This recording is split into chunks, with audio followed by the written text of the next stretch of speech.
बिस्मिल्लाहिर्रहमानिर्रहीम अस्सलामु अलैकुम वरहमतुल्लाहि वबरकातुहू। आज की क्लास में हम चैप्टर नंबर 1 सेट्स के एमसीक्यूज़ डिस्कस करेंगे।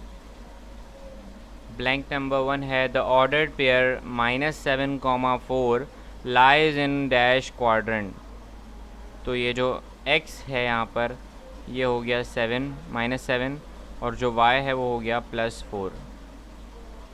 ठीक है, अगर क्वाड्रेंट की बात करें तो अगर हम यहाँ पर क्वाड्रेंट के 4 हिस्से करेंगे तो ये कहलाएगा फर्स्ट क्वाड्रेंट, ये हो गया सेकंड, ये हो गया थर्ड और ये हो गया फोर्थ।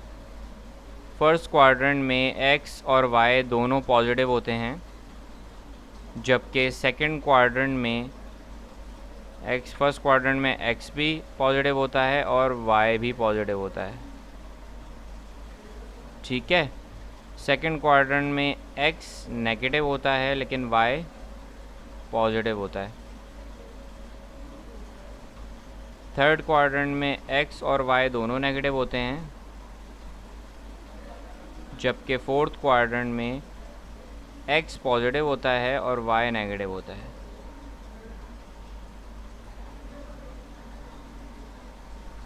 ठीक है,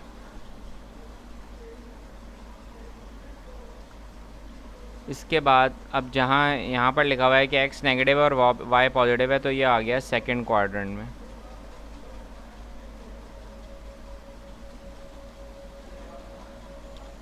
सेकंड ब्लैंक है if a is equals to 1 2 3 4 the power set will contain dash elements. अगर पावर सेट मालूम करने हैं कि एक सेट में कितने नंबर ऑफ़ एलिमेंट्स होंगे तो आप 2 की पावर n का फॉर्मूला लगाएंगे।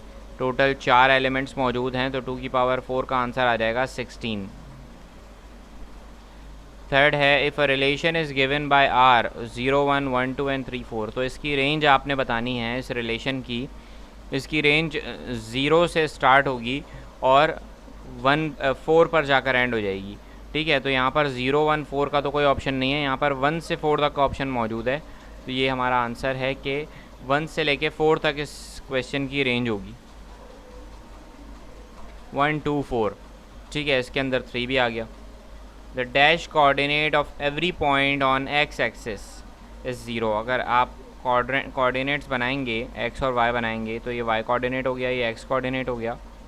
ठीक है, अब y के ऊपर जहाँ y के ऊपर x हमेशा 0 है लेकिन क्या हो रहा है y चेंज हो रहा है। तो ये भी यही कह रहे हैं कि जहाँ पर वो तमाम कोऑर्डिनेट्स बताएं जहाँ पर x 0 है तो y एक्सिस पर x 0 होता है।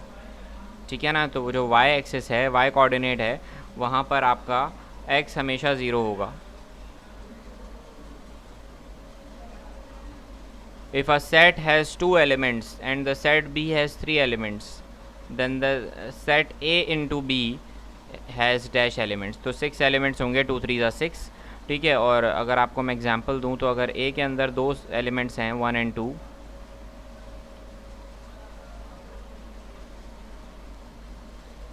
और b में 3 एलिमेंट्स हैं 5 6 7,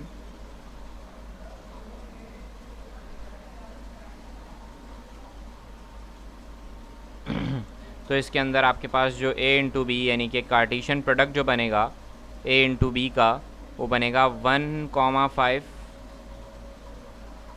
एक ये आ जाएगा, दूसरा आ जाएगा 1,6, तीसरा आ जाएगा 1,7। ठीक है, इसी तरह से बाकी दूसरा आ जाएगा 2,5 पे 2,6 और पे 2,7। इस तरह से यहाँ पर 6 आपके पास जो हैं वो कार्टेशियन प्रोडक्ट्स हासिल होंगे। अगला सवाल है 0 1 2 3। इसके अंदर होल नंबर से स्टार्ट हो रहा है। 0 के अंदर होल नंबर में 0 से स्टार्ट होता है नंबर। 0 1 2 3 पॉजिटिव नंबर्स होते हैं और 0 होता है। ठीक है, और कोई डेसिमल और कोई नेगेटिव या कोई जो फ्रैक्शन है वो नहीं होता, इसलिए ये हो गया सेट ऑफ होल नंबर्स। इसका अगला है सेट ऑफ नेचुरल नंबर्स, क्योंकि उसके अंदर 0 मौजूद नहीं है। ठीक है, तो ये हो गया नेचुरल नंबर क्योंकि ये 1 से स्टार्ट हो रहा है और इसमें भी कोई डेसिमल, कोई फ्रैक्शन या कोई नेगेटिव नंबर या 0 नहीं होता नेचुरल नंबर में। इसके बाद है 0 +1 +-1 +2 -2 +3 -3, तो ये इंटीजर्स हैं कि इसमें नेगेटिव नंबर्स भी आ रहे हैं, इसमें पॉजिटिव नंबर्स भी आ रहे हैं, इसमें ज़ीरो भी आ रहा है, ठीक है। हाँ, इसमें फ्रैक्शंस और डेसिमल्स नहीं आ रहे, तो ये इंटीजर्स कहलाएंगे। इसके बाद प्राइम नंबर्स आ रहे हैं 2, 3, 5, 7, 11, ये सेट ऑफ प्राइम नंबर्स हैं। ये वो नंबर्स होते हैं जो कि सिर्फ अपने टेबल से डिवाइड होते हैं और किसी टेबल से डिवाइड नहीं होते। +1 -1 +2 +3 -3 +5 -5, ठीक है। तो ये सेट ऑफ ऑड नंबर्स हैं, ठीक है। Negative and positive odd numbers हैं ये। और 0 +2 -2 +4 -4 +6 -6, ये सेट ऑफ इवन नंबर्स हैं, ठीक है। इसी तरह से कार्टेशियन प्रोडक्ट जो हैं सेट ए एंड बी के, ठीक है, वो क्या हैं कार्टेशियन प्रोडक्ट अगर आपसे कहा जा रहा है ए एंड बी की बतानी है तो आंसर होगा ए इंटू बी। अगर आपसे पूछा जाए कार्टेशियन प्रोडक्ट बताएं बी एंड ए की, तो फिर आंसर होगा बी इंटू ए, यानी कि b multiply by a. Cartesian product जो है वो बेसिकली ग्रिड जो है उसके अंदर जो दो एक्स और वाई कोऑर्डिनेट्स आ रहे होते हैं उनके कॉम्बिनेशन को कहते हैं कार्टेशियन प्रोडक्ट। जैसे कि अगर जब आप अभी मैंने एक साइड में 1 2 रखा था और दूसरे साइड में 5 6 7 रखा था, तो आपने 1 5 1 6 1 7 ये आपने 1, 5 1, 6 1, 7 2, 5 2, 6 2, 7 के हिसाब से जो प्रोडक्ट्स बनाई थी, ये प्रोडक्ट्स कार्टेशियन प्रोडक्ट्स कहलाती हैं, जो कि आपके जो ग्रिड पेपर होता है, जो ग्राफ पेपर होता है जिसके ऊपर ग्रिड लाइंस मौजूद होती हैं, उसके कॉम्बिनेशन से एक पॉइंट बन रहा होता है। आगे लिखा हुआ है कि the set 0, 1 is close for. अगर 0, 1 सेट को अगर आपको ये देखना है कि क्लोज का कितना क्लोज है, तो आप पहले इसके तमाम नंबर ऑफ़ एलिमेंट्स जो हैं उनके इस सेट के तमाम सबसेट्स लिख लीजिए। तो एक हो जाएगा 0, 0, एक हो जाएगा 0, 1, एक हो जाएगा 1, 0, और एक हो जाएगा 1, 1। अब अगर आप इस पर एडिशन अप्लाई करेंगे तो 0 + 0 0 हो गया, 0 + 1 जो है वो 1 हो गया, और 1 + 0 भी 1 हो गया, और 1 + 1 भी 2 हो गया, ठीक है। लेकिन मसला ये है कि 2 तो रेंज से बाहर हो गया, सेट के अंदर 2 आ ही नहीं रहा, ठीक है। अब अगर आप माइनस करेंगे तो 0 में से 0 जाएगा, 0 बचेगा। 0 में से अगर आप 1 माइनस करेंगे तो -1 बचेगा, -1 भी इस सेट में नहीं आ रहा, ठीक है। तो माइनस सब्ट्रैक्शन भी अप्लाई नहीं हो सकती। डिवीज़न करेंगे तो 0/1 का आंसर आएगा 0, लेकिन 1/0 का आंसर आएगा इनफाइनाइट, तो वो भी इस सेट में लाए नहीं कर रहा। अब रह गया डिवीज़न, ठीक है, तो सॉरी मल्टीप्लिकेशन। तो 0 0 ज़ा 0, 0 1 ज़ा 0, 1 0 ज़ा 0, और 1 1 ज़ा 1। तो ये तमाम से जो है नंबर्स जो हैं इसके मल्टीप्लिकेशन करने के बाद इसी सेट में लाई कर रहे हैं, तो ये क्लोज्ड फॉर मल्टीप्लिकेशन है। इसके बाद the ordered pair 0, 2 lies in y axis.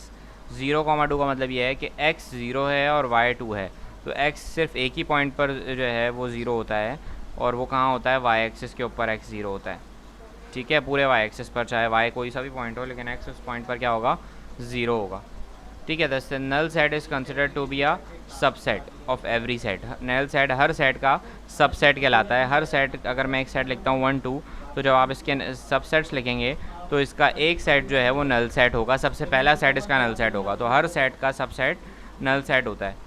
इसी तरह से अगर आप इस सेट 1 2 3 1 3 5 7 9 की बात करेंगे तो इसका आंसर भी मल्टीप्लिकेशन आएगा।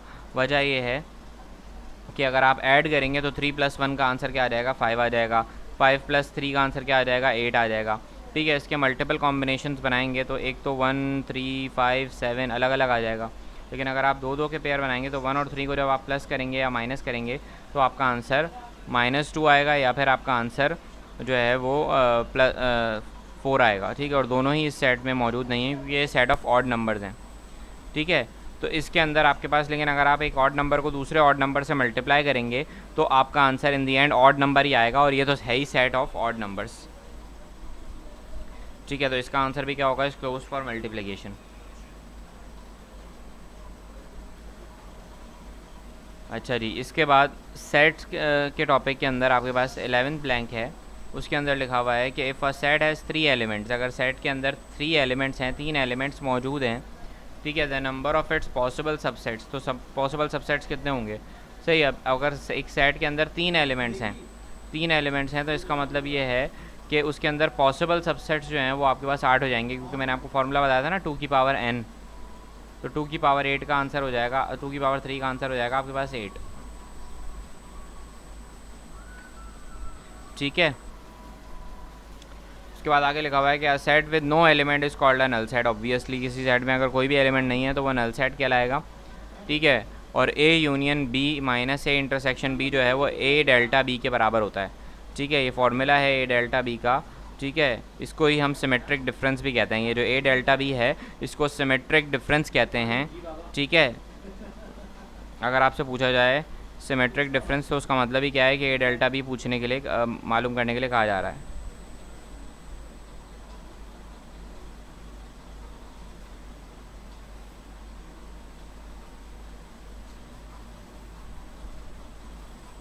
ठीक है, अच्छा जी, तो ए सिमेट्रिक डिस्टेंस का फॉर्मूला क्या है कि ए union b minus a intersection b. अगर डायग्राम में दिखाऊं तो आपको अगर डायग्राम के थ्रू मेंशन किया जाए कि what is the symmetric distance या फिर डिफरेंस, या फिर आपसे पूछा जाए कि यहाँ पर ए डेल्टा बी क्या है, तो अगर ये सेट ए है और ये सेट बी है, सही है, ये बीच वाला रीजन है a union b a intersection b, इसको आप माइनस कर दें। तो अगर आप इसको माइनस कर देंगे, ठीक है, तो आपके पास पूरा ए यूनियन बी क्या है, ये ए पूरा और ये बी पूरा। इसमें से अगर आप सिर्फ बीच का इंटरसेक्शन माइनस कर देंगे तो आपके पास सिर्फ ये सेट ए का हिस्सा बच जाएगा जो कि बी के साथ इंटरसेक्ट नहीं हो रहा, और एक आपके पास खाली ये बी का हिस्सा बच जाएगा जो कि ए के साथ इंटरसेक्ट नहीं हो रहा। ये आपका सिमेट्रिक डिफरेंस या फिर ए डेल्टा बी कहलाएगा। ठीक है, इसके बाद आपके पास ब्लैंक है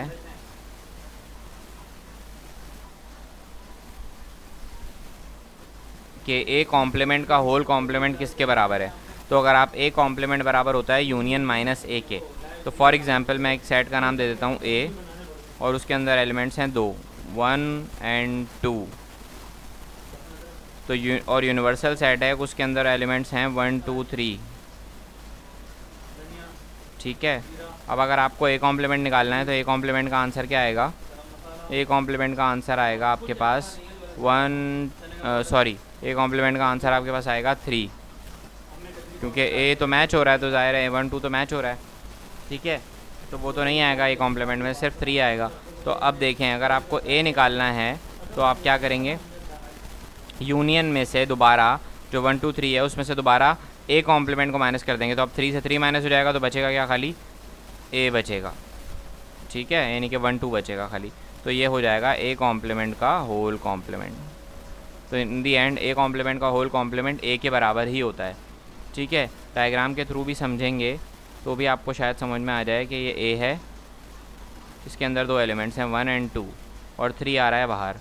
ठीक है, तो ए जो है वो ये इस ब्रैकेट के अंदर है, ये सर्कल के अंदर है। ठीक है, रेक्टेंगल के बाहर ए कॉम्प्लीमेंट है।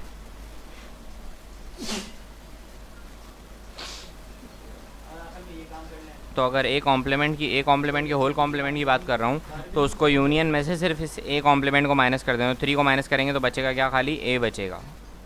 ठीक है,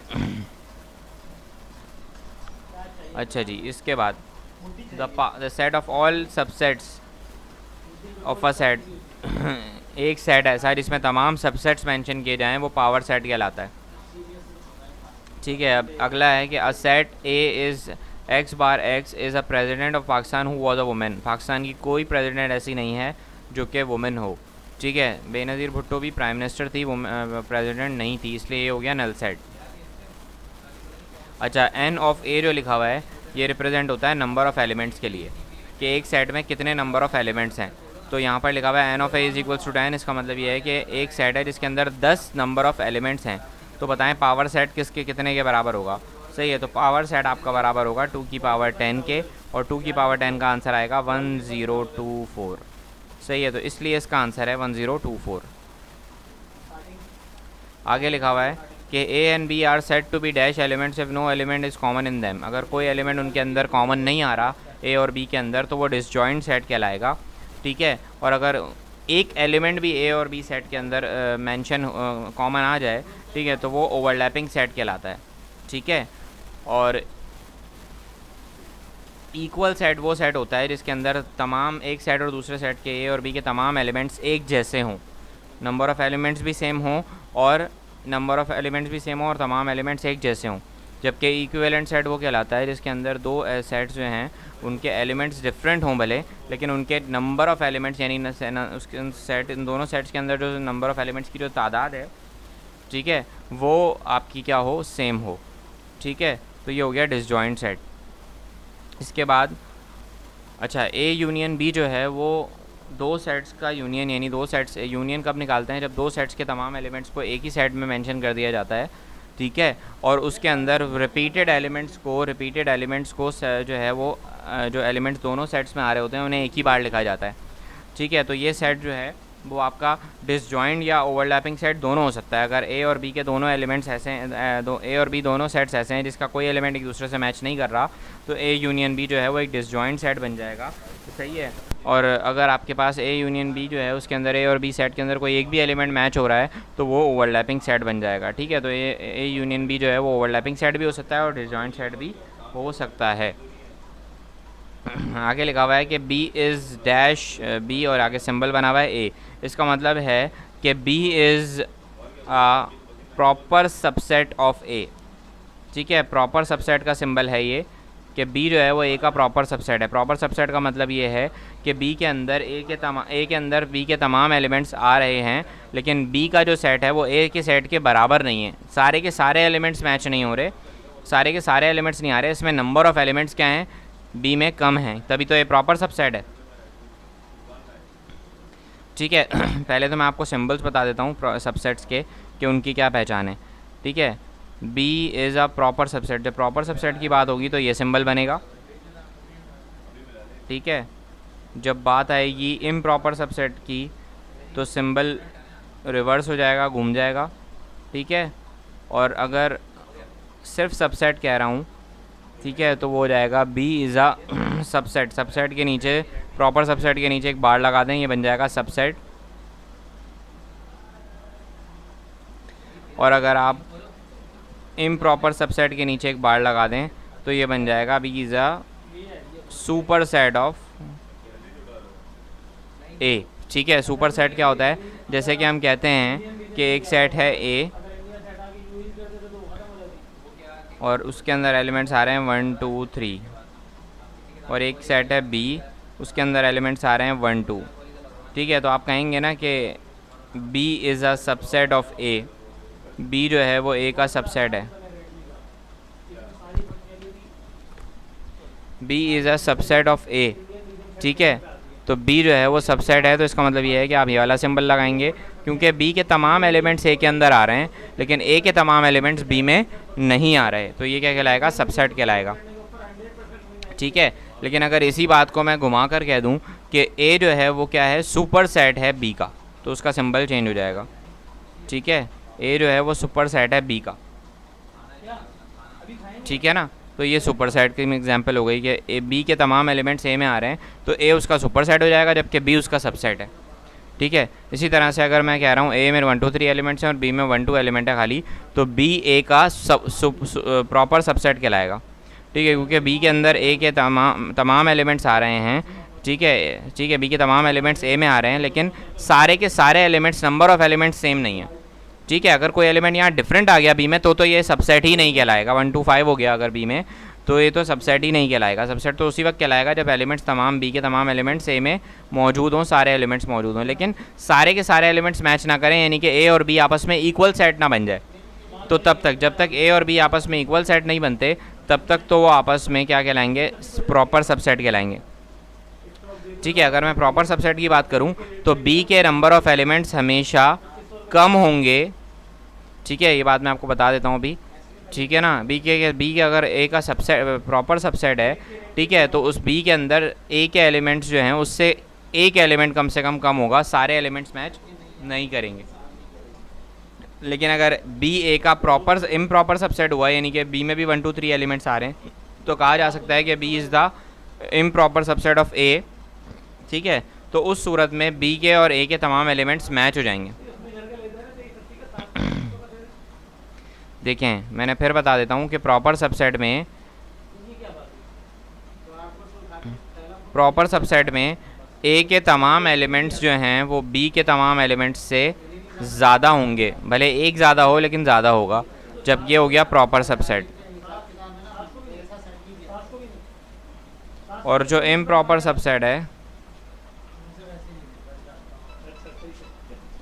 और जो ए के तमाम एलिमेंट्स हैं वो बी के तमाम एलिमेंट्स के अगर बराबर आ गए तो ये इम्प्रॉपर सबसेट कहलाएगा। ठीक है, आगे लिखा हुआ है कि a function f a to b is called on to function if range. अगर ए टू बी का फंक्शन आपको मालूम करना है तो ए के तमाम एलिमेंट्स बी से ताल्लुक़ रखते हैं। ठीक है, अगर मैं एक सेट में कहूँ 1 and 2, ये फंक्शन 1 आ गया और ये फंक्शन 2 आ गया, सही। आप इसको फंक्शन 1 फंक्शन 2 को आप सेट 1 और सेट 2 भी कह सकते हैं, या सेट ए और सेट बी आप कह सकते हैं। ये आ गया फंक्शन ए और ये आ गया फंक्शन बी। ठीक है, अब फंक्शन ए टू बी का मतलब ये है कि ए के तमाम एलिमेंट्स बी के तमाम एलिमेंट्स से मैच हो रहे हैं, उनका उससे रिलेशन है। ठीक है, तो आपके पास 1 और 2 दो सारे के सारे एलिमेंट्स बी में आ रहे हैं ना। ठीक है, सारे एलिमेंट्स मैच हो रहे हैं तो उनका रिलेशन है बी से। ठीक है, तो ये रेंज जो है वो क्या हो जाएगी, बी के ऊपर आ जाएगी, क्योंकि कंप्लीट तमाम एलिमेंट्स आपको ए के भी तमाम एलिमेंट्स आपको बी में मिल रहे हैं। ठीक है, इसलिए ये फंक्शन की जो रेंज है वो बी के बराबर आ जाएगी। Function range F is equals to B हो जाएगा। लेकिन अगर function F B to A का आ जाएगा तो फिर function F is equals to A answer हो जाएगा। ठीक है, इसके बाद है कि A is equal to X bar X, ये सेट बिल्डर नोटेशन फॉर्म में लिखने का तरीका है। ठीक है, एक्स बार एक्स या फिर एक्स कॉलन एक्स के थ्रू लिखा जाता है और फिर आगे लिखा जाता है एज अ सेट ऑफ, और फिर आगे एज अ रूल डिफाइन कर दिया जाता है जो भी सेट होता है। तो देखिए इन्होंने भी एक्स बार एक्स लिखा हुआ है और आगे एक रूल डिफाइन किया हुआ है कि +5 इज़ इक्वल्स टू 5। ठीक है, तो 5 से 5 क्या हो गया, कैंसिल हो गया, तो बचा क्या इन दी एंड +1। तो इस सेट के अंदर एक ही एलिमेंट आ रहा है जो कि क्या है, +1 है।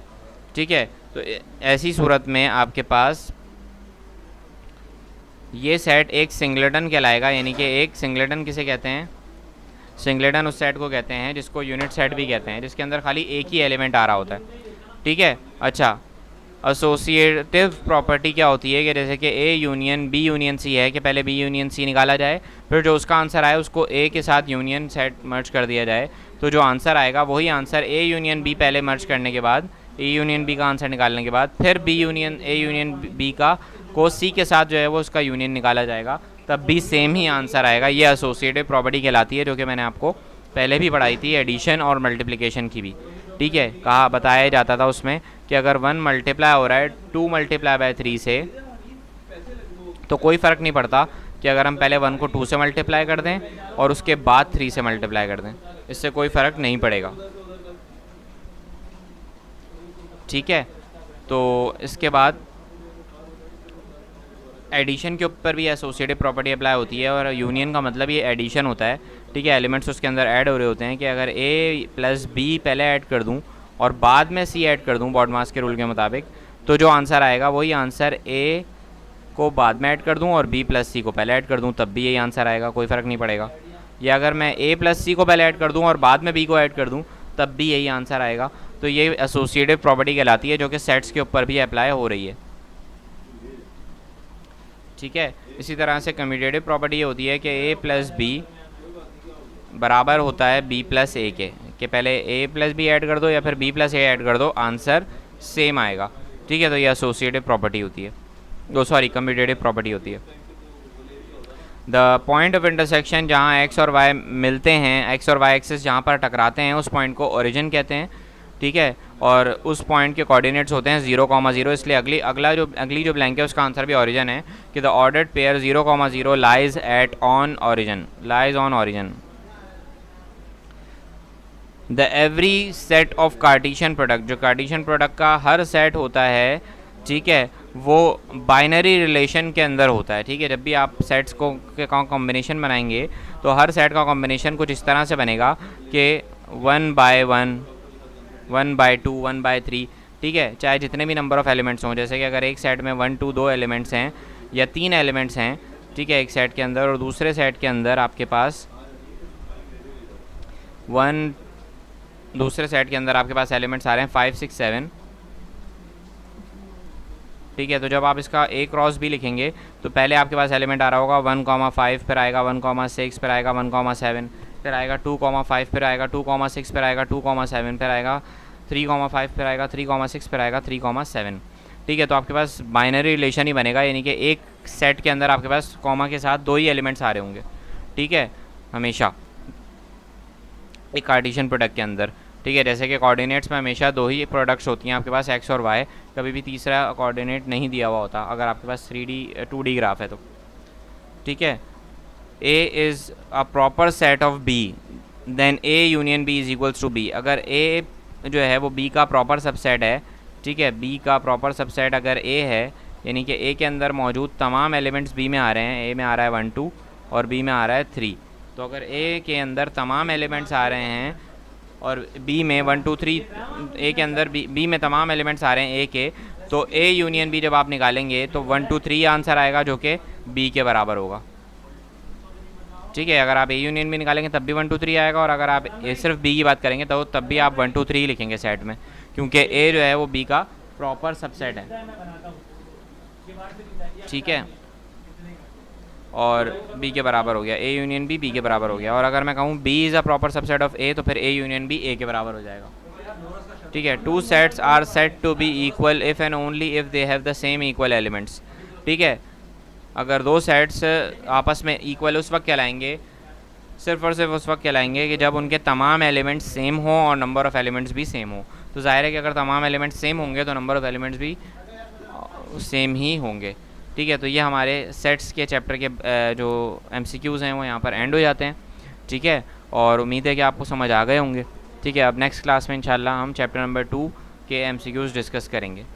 जज़ाकल्लाह क्लास, इस MCQs की वीडियो उसको देख लीजिएगा और इसको अच्छे तरीके से समझ लीजिएगा। अल्लाह हाफ़िज़।